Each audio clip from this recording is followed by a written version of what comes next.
할렐루야. 한 주간 동안 평안하셨습니까? 네.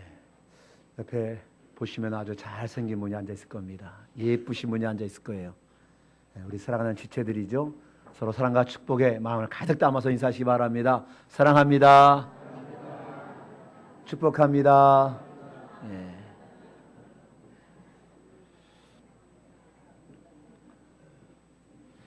여러분, 오늘 교회에 오는 동안에 여러분이 오는 발걸음, 운전하는 것 다 영상에 찍힌 것 아십니까? 예. 오늘 우리가 사는 이 시대는 참으로 사생활을 보장받기 힘든 시대에 우리가 살고 있는 것 같아요. 뭐 은행에 가도, 백화점에 가도, 마트에 가도, 뭐 편의점에 가도, 심지어는 동네에 아주 작은 가게를 가도, 서점을 가고 식품점을 가도 거기에는 뭔가 꼭 달려 있지요. 예, 감시 카메라가 달려 있습니다.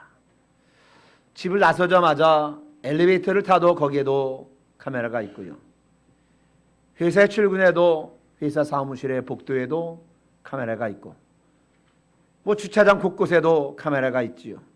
그래서 내가 모르는 사이에 내가 하는 행동, 내가 하는 움직임, 이거 누군가가 다 보고 있다는 겁니다. 뭐 골목길에도 감시 카메라를 설치해서 쓰레기를 불법으로 버리는 사람들 다 잡아냅니다. 거리는 불법 주차를 단속하기 위한 카메라들이 또 얼마나 많이 있는지요. 그야말로 우리는 감시 카메라의 왕국에 살고 있다, 뭐 이렇게 말아도 틀린 말이 아닐 것이라고 하는 겁니다. 사실 우리가 이 감시 카메라에 노출되어 매 시간마다 영상에 다 기록된다라면은 우리 행동 하나하나가 조심스러우지 않을 수가 없다라고 하는 겁니다. 여러분, 그렇게 조심스럽게 행동하십니까? 그런데 이 시내 곳곳에 아니면은 건물 안에도 다 감시 카메라가 있는데 누군가 나를 지켜보고 이것 때문에 우리가 두렵기도 합니다만은요, 정작 우리가 두려운 것은 이런 기계적인 감시 카메라가 아니라고 하는 겁니다. 우리 모두를 불꽃 같은 눈동자로 세밀하게 감찰하시는 그 하나님, 그 하나님을 우리는 두려워할 줄 알아야 된다 하는 겁니다. 우리의 모든 것을 아시는 그 하나님을 우리가 생각해 보는 데에 첫 번째로 하나님은 우리의 모든 형편을 아신다라고 하는 겁니다. 오늘 우리가 읽은 시편 139편을 보면은요, 2절부터 4절까지 말씀해 보면은 주께서 내가 앉고 일어섬을 아시고 멀리서도 나의 생각을 밝히 아시오며 나의 모든 길과 내가 눕는 것을 살펴보셨으므로 나의 모든 행위를 익히 아시오니 여호와여, 내 혀의 말을 알지 못하시는 것이 하나도 없으시니이다 라고 말합니다. 사람들 가끔 말합니다. 또 상담을 하다 보면 또 그런 이야기도 해요. 뭐냐면은 하나님은 내 형편을 알지 못한다고 하는 거지요. 내가 지금 얼마나 괴로움을 당하고 있는지, 내가 지금 얼마나 어려운 지경에 있는지 하나님은 알지 못하는 것 같아요, 이렇게 말할 때가 있습니다. 그러나 이런 말은 하나님에 대해서 잘 알지 못하는 연약한 믿음의 사람들이 하는 말이다 하는 겁니다.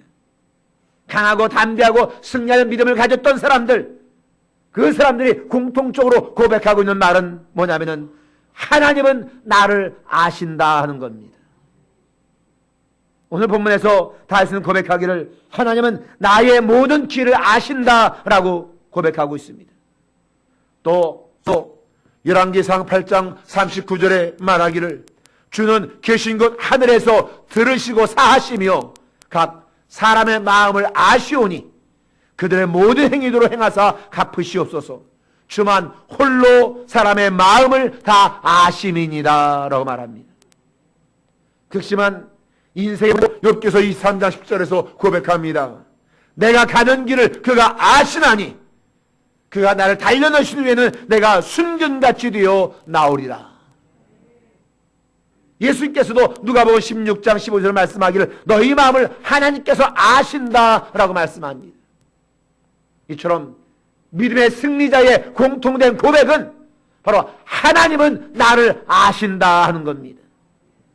내 가는 길을 하나님이 아신다라고 하는 겁니다. 내 형편과 내 처지와 내 모습과 내 고난까지도 하나님은 다 아신다 하는 겁니다. 그래서 저는 여기는 우리 믿음의 동역자들, 우리 인천영문의 모든 성도들이 다 믿음의 승리자가 되어지기를 간절히 소망합니다. 우리가 믿음의 승자가 되기 위해서 우리는 철저한 믿음의 고백이 있어져야 되겠다고 하는 겁니다. 그 믿음의 고백은 뭐냐? 바로 하나님은 나를 아신다는 고백입니다. 우리 다 같이 해볼까요? 하나님은 나를 아신다. 그렇습니다. 하나님은 여러분을 아십니다. 여러분의 형편도 아시고 여러분의 처지도 아시고 여러분의 모든 것을 아시는 하나님이라고 하는 겁니다. 또 우리가 두 번째로 우리가 고백해야 될 것이 있다라면은 어느 곳에서나 하나님이 나와 함께 하신다는 겁니다. 우리는 하나님과 함께하는, 정말로 하나님과 떨어질래 떨어질 수 없는, 피할 수 없는 그 운명을 가진 사람들이 저와 여러분들입니다. 다윗은 자기의 긴 인생 여정을 통해서 하나님이 얼마나 자신과 함께 하셨는지를 고백하고 있습니다. 그 고백은 오늘 7절, 내가 주의 영을 떠나 어디로 가며 주의 앞에서 어디로 피하리까 라고 말합니다. 여러분, 이 고백은요, 어떤 형편에서 나왔는 고백이느냐? 다윗이 주님을 떠나려고 했던 과거를 고백하는 말씀입니다.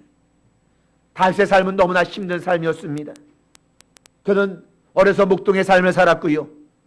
그리고 조금 그 목동에 처져 있을 때도 그런 골리앗과의 싸움에서 골리앗을 이겼습니다. 그런데 영웅이 되어야 될 그 다윗이 오히려 사울의 미움을 받아서 사울의 눈을 피해서 왕이 되기까지 20여 년 동안 이곳저곳을 피해 다니면서 밤에 이슬을 맞으면서 나지더위와 싸우며 죽음의 골짜기를 넘나들었던 사람이 바로 다윗이었다라고 하는 겁니다. 그는 이런 고난 속에서 하나님이 함께 하신다라면 왜 나 이런 극심한 고난이 있는가 하는 문제를 가지고 낙심한 적도 있었다라고 하는 거죠. 한때는 자신의 민족이 싫어서 블레셋 사람에게 망명해서 생활을 하기도 했고요. 그리고 자식에게 배신을 당해서 야밤의 왕자를 버리고 급히 도망을 하는 그런 운명적인 삶을 다윗은 살기도 했습니다. 이처럼 다윗은 때로는 죄로 인해서 번민하였고 인생의 고통 속에서 낙심하였고 사랑하는 자신이 배신하여서 자신을 대적하는 가슴 아픈 상처를 가지고 인생을 살았던 사람이 바로 다윗이었다라고 하는 겁니다. 이런 극심한 고난 속에서, 고통 속에서 다윗도 하나님을 피하고 하나님을 떠나고 싶은 마음이 그에게도 있었다고 하는 거지. 그는 잠시 블레셋 땅으로 내려가서 인간적으로 안정과 그리고 쉼을 얻으려고 했습니다마는 그러나 그 블레셋 땅에서도 평안한 삶을 살 수가 없었다고 하는 겁니다. 블레셋 사람들은 그의 망명을 진심으로 믿어주지 아니했고 늘 그의 행동을 감시했다라고 하는 겁니다. 그리고 사울이 다스리는 이스라엘 나라에서도 버림받았고 블레셋에서도 버림받았고 자식과 형제들로부터 버림받았고 피부친 자식마저도 그를 미워했다라고 하는 거죠. 사실 다윗이 가진 마음의 상처는 이루 말로 다 이야기할 수가 없을 정도였다라고 하는 겁니다. 그러니 얼마나 삶이 피곤하고 지쳤으면은 하나님의 눈을 좀 피해 보려고 했겠느냐는 거지. 다윗은 하나님의 눈을 피해 보려고 엄청 노력을 했습니다. 오늘 8절 이하의 말씀을 보면은 그는 하나님의 눈을 피해서 하늘에 올라갔고 하나님의 눈을 피해서 지옥으로 상징되어지는 수월이라는 곳까지 피했고요. 그러나 그곳에서도 하나님이 함께 하심을 보았다라고 하는 겁니다. 그는 그곳에 도망치는 자신이 도망할 수 있는 힘을 다해서 새벽부터 날개치면서 최대한 멀리 도망가서 바닷끝까지 가보았습니다. 그러나 그것을 그가 발견한 것은 그곳에도 하나님이 계셨다라고 하는 겁니다. 다윗은 그래서 자신이 하나님을 피하여 도망할 수 없는 존재라는 것을 깨달았다고 하는 것이죠. 하나님을 피하여 도망할 수 없는 존재. 여러분, 이것을 깨닫는 것이 아주 중요하다라고 하는 겁니다. 이게 바로 은혜라고 하는 겁니다. 여러분들이요, 혹시 이곳에서는 하나님이 있는 것처럼 살지만은 이 교회 문을 떠나서 한 주간 살아갈 때는 하나님 없는 것 같이 사십니까? 솔직히 그럴 때가 많이 우리에게 있잖아요. 그럴 때는 하나님이 나를 안 보시는 것 같지요? 그래서 하나님 안 보신 것 같으니까 내 마음대로 뭐 이상한 짓도 해가면서 여러분 그렇게 사십니까? 여러분, 우리는 하나님을 피하여 도망할 수 없는 존재입니다. 이것을 깨닫는 것이 은혜인 줄로 믿습니다. 다윗은요, 나는 도저히 하나님을 피해서 도망하여 살 수 없는 존재다, 이것을 깨달았고요, 이것을 깨닫는 그 순간부터 그의 인생이, 그의 삶이 완전히 바뀌었다라고 하는 겁니다. 내가 하나님을 피할 수 없다라면은 이제부터는 하나님과 온전히 동행하는 삶을 살자. 이게 다윗의 다짐이었고 신앙이었다고 하는 겁니다. 어차피 내가 하나님의 눈을 피해서 도망하여서 살 수 없는 존재라면은 내가 이제는 하나님과 온전히 동행하는 삶을 살아야 되겠다. 그는 시편 62편 5절과 8절을 통해서 이렇게 이야기합니다. 한번 우리 다 같이 저와 여러분 교독해 볼까요? 나의 영혼아 잠잠히 하나님만 바라라. 물은 나의 소망이 그로부터 나오는도다.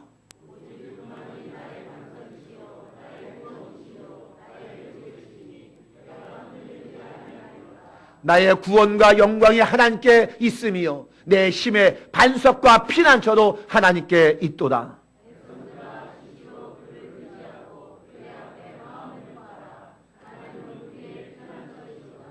예, 그의 인생을 통해서 오직 하나님만이 나의 반석이시고 나의 피난처가 되심을 다윗은 철저하게 깨달았다고 하는 겁니다. 그리고 그를 따르는 사람들 향해 말하기를 백성들아 시시로 그를 의지하고 그의 앞에 마음을 두어라. 하나님은 우리의 피난처시로다. 그가 깨달은 바들을 그를 따르는 백성들에게 이렇게 권면하고 있다는 겁니다. 그의 인생이 너무나 힘들어서, 너무나 사는 것이 힘들고 지쳐서 하나님께 절규하면서 하나님을 피하려고 하늘로도 땅으로도 바다로도 도망쳤던 사람이 바로 다윗이었다라고 하는 겁니다. 그러나 언제나 아무리 도망쳐봐도 그곳에서 하나님이 함께 하고 계심을 그는 발견했다라고 하는 것이죠. 그래서 그는 나는 도저히 하나님의 눈을 피해서 살 수 없고 도망칠 수 없는 존재임을 깨닫게 되었고, 그 순간부터는 그는 오히려 철저하게 하나님을 의지하는 삶을 다윗은 살았다라고 하는 겁니다. 사랑하는 여러분들이요, 우리 중에 누가 과연 하나님의 눈을 피해서 살아갈 수가 있겠습니까? 우리가 어떤 곳에 도망간다 할지라도, 바다 끝까지 도망간다 할지라도 하나님은 그곳에 나와 함께 계십니다. 따라서 우리가 하나님을 피할 수 없다라면 다윗과 같이 이제 우리의 생각을 바꿔야 될 줄로 믿습니다. 어떻게 바꾸냐? 이제 내가 하나님과 온전히 동행하는 삶을 살겠다. 여러분, 이게 현명한 사람 아니겠습니까? 하나님을 피해서 도망해서 살 수 없다라면은, 그렇다면 차라리 하나님과 완전히 동행하는 온전한 삶을 살겠다. 이게 지혜로운 자요 현명한 자 아니겠느냐 하는 겁니다. 다윗이 하나님을 자신의 인생의 목자로 삼고 자기의 산성과 피난처로 삼고부터는 그의 인생은 완전히 달라졌다고 하는 거죠. 그는 우리가 잘 아는 시편 23편에서 고백합니다. 여호와는 내 목자시니 내게 부족함이 없으리로다. 하나님을 목자로 삼지 않았을 때는 그의 부족함이 많았습니다. 하나님을 목자로 삼지 않을 때는 채울 것도 많았습니다. 충족하지 못한 인생을 살았습니다. 그래서 고난과 슬픔의 인생이었습니다.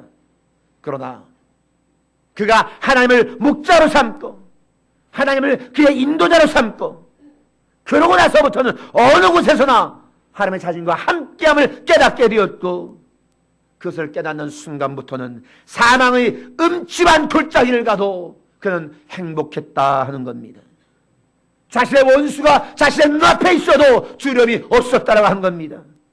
오히려 그는 원수 앞에서도 자신에게 상 주신인 하나님만 바라보며 의지하며 살 수가 있었다고 한 겁니다.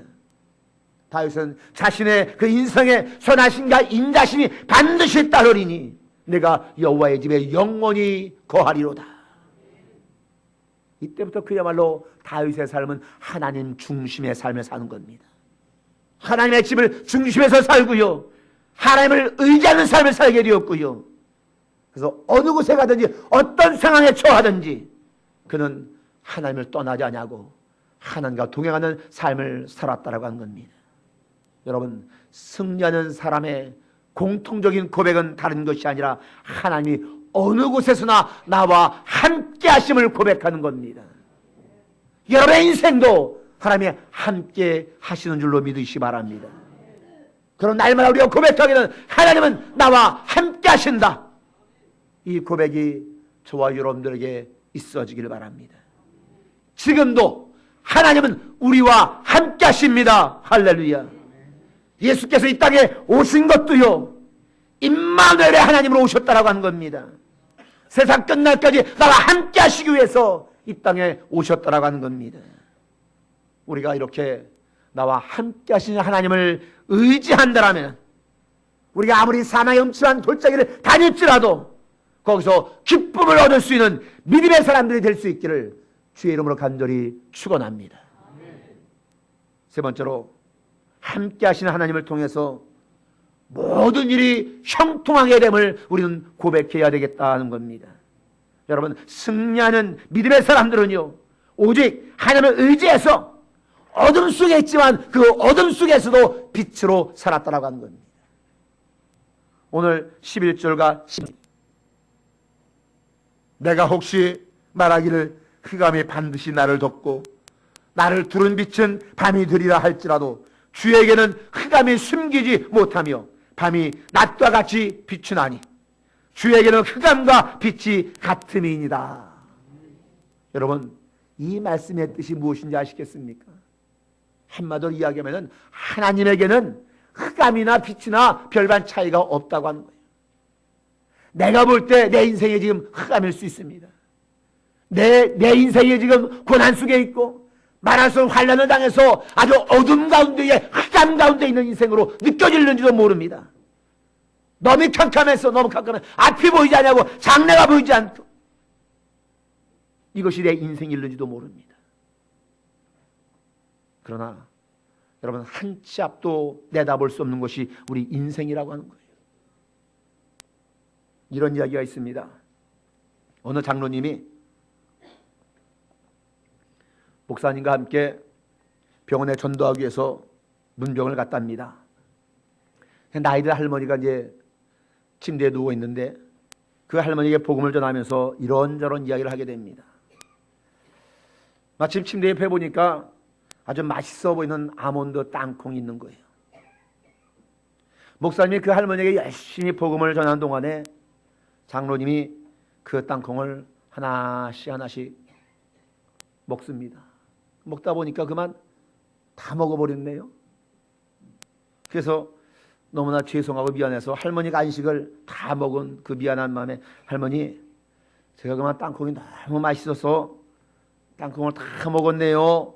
죄송합니다. 그랬더니 할머니가 하시는 말씀, 아이, 괜찮아요. 이미 그 위에 있던 초콜릿은 제가 다 빨아먹었어요. 딱딱해서 땅콩은 먹을 수 없어서 그냥 남겨둔 거예요. 괜찮아요. 그 장로님은 돌아가서 하루 종일 양치를 했답니다. 여러분, 이처럼 사람이 이러니 한 치 앞을 내다볼 수가 없는 거예요. 오늘 일이 잘 될는지 아니면 혹은 내일 일이 잘 될는지 우리가 그것 어떻게 장담하겠습니까? 중요한 사실은 뭐냐? 믿음의 사람들은 하나님이 나와 함께 하심으로 늘 형통하게 될 것을 믿고 의심 없이 가는 것이 바로 믿음의 사람들이다 하는 겁니다. 오늘 12절 말씀처럼 하나님 앞에서는 밤이 낮과 같이 비친다 이겁니다. 사람들은 자기 인생이 고난의 어둠의 길을 가고 있는 것 같지만은, 그래서 왜 하나님이 나와 함께하지 않는다라고 투정부릴 수 있지만은, 왜 나에게만 유독 이런 고통이 있는다라고 투덜거릴 수 있지만은, 그러나 내가 볼 때 밤이지 하나님의 눈에는 밤과 낮이 구별이 없으며 밤이 아닌 낮과 같이 나를 다룰 것이고 나를 형통하게 하실 것이다 하는 겁니다. 믿음의 사람들은 그래서 언제나 믿어야 할 것이 있으니 그것은 바로 내 인생은 지금 하나님의 함께 하심으로 형통의 길을 가고 있다. 이것을 믿어야 된다고 하는 겁니다. 잠시 어둠이 있고요. 잠시 그늘이 덮일는지 모릅니다. 환란이 있을지 모릅니다. 그러나 결국에는 하나님의 인생을 형통의 길로 이끄신다. 이것을 우리가 믿어야 된다는 겁니다. 특히 우리는 오늘 말씀에서 5절 말씀을 다 같이 시작.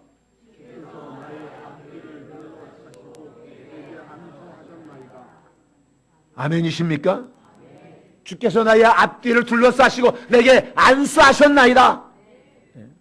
주님은 지금 내 인생의 앞뒤를 다 둘러싸고 있다고 하는 겁니다. 원수하게 틈타지 못하도록 내 앞뒤를 다 둘러 진치고 계시다고 하는 겁니다. 그러면서 사람의 축복의 손을 내 머리에 얹으시고 나를 안수해 주시는 분. 할렐루야. 여러분, 담임사관이 안수해줘도 부흥회 동안에 부흥 강사가 안수해줘도 얼마나 좋습니까? 근데 하나님은 내 앞뒤를 다 둘러 진치시고 아무도 틈타지 못하게 하시고 축복의 손으로 내 머리에 손을 얹으시고 안수해 주신 하나님. 따라서 우리는 무조건 내 가는 길은 하나님께서 내 길을 형통하게 해주신다. 이것을 믿어야 될 줄로 믿습니다. 지금 내 가는 길이 잠시 어둠일지라도 내 가는 길은 잘 되게 되어 있다. 이것을 믿는 믿음이 얼마나 중요한지 모른다고 하는 겁니다. 요셉도요, 이런 믿음을 가졌기 때문에 그는 노예로 팔려갔지만 결국 애굽의 총리가 되었다라고 하는 겁니다. 다니엘도 이런 믿음의 소유자였기 때문에 바벨론에서 총리를 일했고요. 나라가 바뀌어서 페르시아 제국에서도 총리를 맡아 일했다고 하는 겁니다. 왕이 바뀌고 나라가 바뀔 수 있습니다. 그러나 하나님은 바뀌지 않습니다. 하나님은 변하지 않습니다.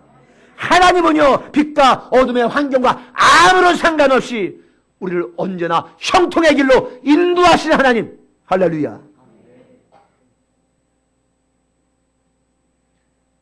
어느 농구팀에서 이런 실험을 했다고 합니다. 어느 농구팀을 다 데리고 가서는 전주훈련 중에 계룡산을 찾아갔답니다. 여러분, 계룡산이 무엇으로 유명한지 잘 알지요? 골짜기마다 도사들이 얼마나 많은지. 몇십 년 동안 돌을 닦은 도인을 찾아가서 그가 직접 그린 비싸고 귀한 부적이라면서 선수들에게 다 건네줬습니다. 그리고 그 부적을 다 등에 붙여라. 그런 다음에 자유투를 쏘게 합니다. 여러분, 자유투가 뭔지 알죠? 네. 자유투를 쏘면은, 그 부적을 붙이고 쏘면은 이게 신기한 효험이 나타나는데 백발백중으로 들어간다. 그랬더니 정말 부적을 붙이기 전보다 훨씬 많은 공이 바구니 속으로 쏙쏙 들어가더라는 거예요. 당연히 그 농구 선수들은 야, 부적의 효용이 대단하구나 놀라했습니다마는 그는 코치가 그린 거짓 부적이었다고 하는 거죠. 계룡산에 몇십 년 돌을 닦은 도인이 써준 부적이라고 하면서 그냥 코치가 대충 그려서 써준 부적이었다고 하는 거죠. 그런데 선수는 그것을 몇십 년 돌을 닦은 도인이 써준 부적이라고 믿고 이 부적이 힘이 있다고 믿니 가짜를 믿어도 이런 능력이 나타나는데, 여러분, 하물며 살아계신 하나님, 나를 앞뒤고 감싸주시고 나를 안수해주시고 나를 축복하는 하나님을 믿는 우리는 반드시 형통하게 될 줄로 믿습니다. 반드시 잘 될 줄로 믿습니다. 하나님이 나와 함께 하시니까요. 하나님이 나의 피난처가 되시고 나의 보호자가 되시고 나의 산성 되시는데 나를 둘러 진치고 나를 안수해 주시는데 내가 무엇을 두려워할 수 있겠습니까? 그러나 나의 가는 길은 지금 혹 어둠이 있다 할지라도, 지금 혹 잠시 고난이 있다 할지라도 그 길에 결국은 형통의 길이요 축복의 길인 줄로 믿으시기를 바랍니다. 기도하겠습니다.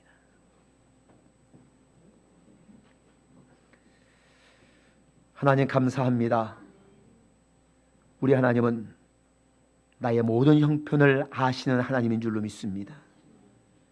내가 지금 어떤 처지에 있는지, 어떤 고난 가운데 있는지, 무엇 때문에 속상해하고 무엇 때문에 힘들어하는지 내 모든 것을 다 아시는 하나님, 또한 내가 어느 곳에 가든 그곳에서도 언제나 나와 함께 하시는 하나님인 것을 우리가 믿습니다.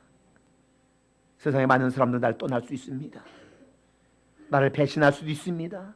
나의 상처를 줄 수도 있습니다. 그러나 우리 하나님은 언제나 나와 함께 하시는 하나님인 줄로 믿습니다. 그 하나님은 나의 앞들을 둘러싸고 나의 머리에 손을 얹으시고 축복하시며 안수하신 하나님이시기에 우리 언제나 형통의 길을 가고 있는 줄로 믿습니다. 이것을 온전히 믿으며 언제나 하나님과 동행하는 우리 모든 성도들이 되어주며 그리함으로 인해서 인생의 승리를, 신앙의 승리를, 믿음의 승리를 우리 모두가 할 수 있도록 축복하여 주시옵소서. 예수님 이름으로 간절히 기도하옵나이다. 아멘.